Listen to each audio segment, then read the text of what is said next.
ভালোবাসায় কোনো বয়স ম্যাটার করে না। যার কাছে যার মানসিক শান্তি মেলে সেই তার প্রিয় মানুষ। সস্তা জিনিসের খরিদ্দার বেশি, ব্যক্তিত্বহীন মানুষের বন্ধু বেশি, প্রতিবাদী মানুষের শত্রু বেশি, মিথ্যাবাদী মানুষের মুখে মধু বেশি।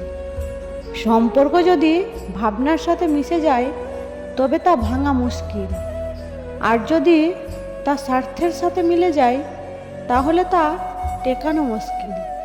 আয়নার কাঁচ যদি ঝাপসা থাকে নিজের ছবিও স্পষ্ট দেখা যায়, তেমনি নিজের মন যদি পরিষ্কার না থাকে তাহলে কাউকে ভালো মনে হয় না।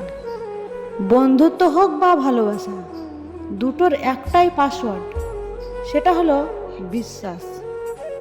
মানুষ যখন জন্মায় তখন শ্বাস প্রশ্বাস থাকে কিন্তু নাম থাকে না, আবার যখন মারা যায় তখন নাম থাকে কিন্তু শ্বাস প্রশ্বাস থাকে না। এই নাম এবং শ্বাস প্রশ্বাসের মাঝের অংশটুকুই হলো জীবন। বিবেক ও বুদ্ধি হলো মানুষের পরম সম্পদ, যা সঠিক সময় জীবনে সঠিক দিশা বেছে নিতে সাহায্য করে।